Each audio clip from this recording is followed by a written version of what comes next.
Hey everyone, in today's video we are going to make a really quick baked oatmeal. This is one of our favorite breakfasts. It's extremely versatile, can be very healthy, and you can probably prepare it from scratch with items you have already in your pantry. All right, I'm going to show you guys how incredibly easy it is to throw these baked oatmeals together. So for today's oatmeal, I am going to bake it in this 8x8 pan. 8x8, okay.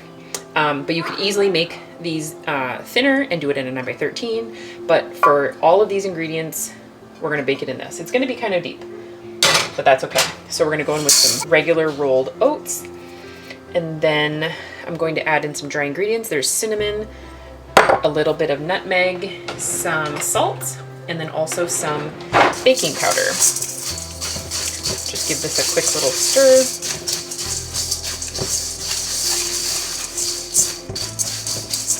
Now I'm going to go in with some milk. This is cow milk, but any kind of milk will work. Now I'm going to crack 2 eggs in this bowl, and you can certainly substitute out eggs. I know some recipes call for a tremendous amount of eggs.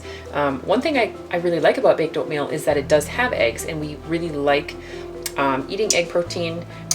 So it's sort of like you get the best of both worlds. A little oatmeal, a little egg.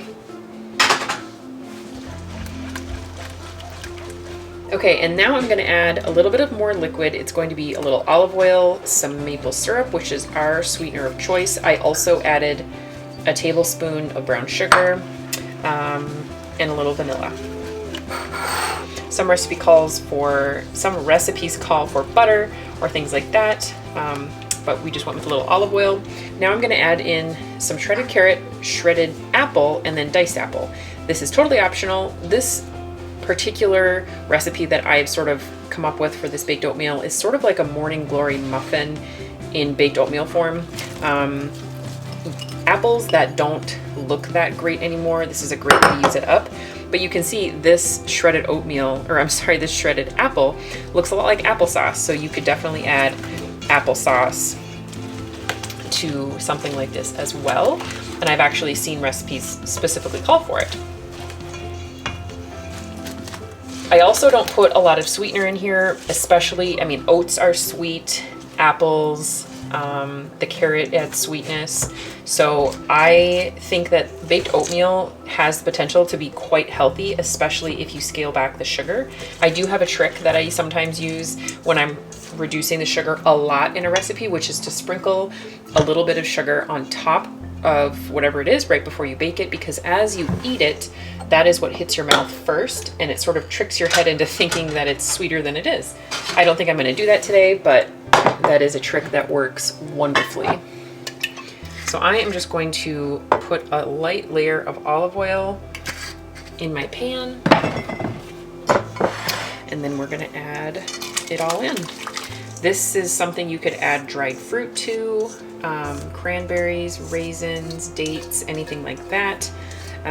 Chocolate chips or something, carob chips, if that's something that you like and wanted to do.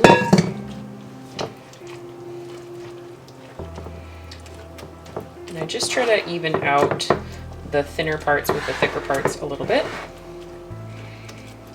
And this is ready to go.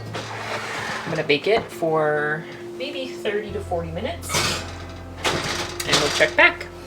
Okay, our baked oatmeal is completely cooked out of the oven. It looks awesome, looks golden, golden around the edges, nice and firm in the center.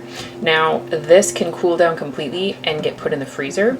If you want to slice it before it goes in the freezer, that can be helpful, or you can even cut it up. I'm guessing this will make 9 really nice sized pieces, just like a tic-tac-toe board or something like that.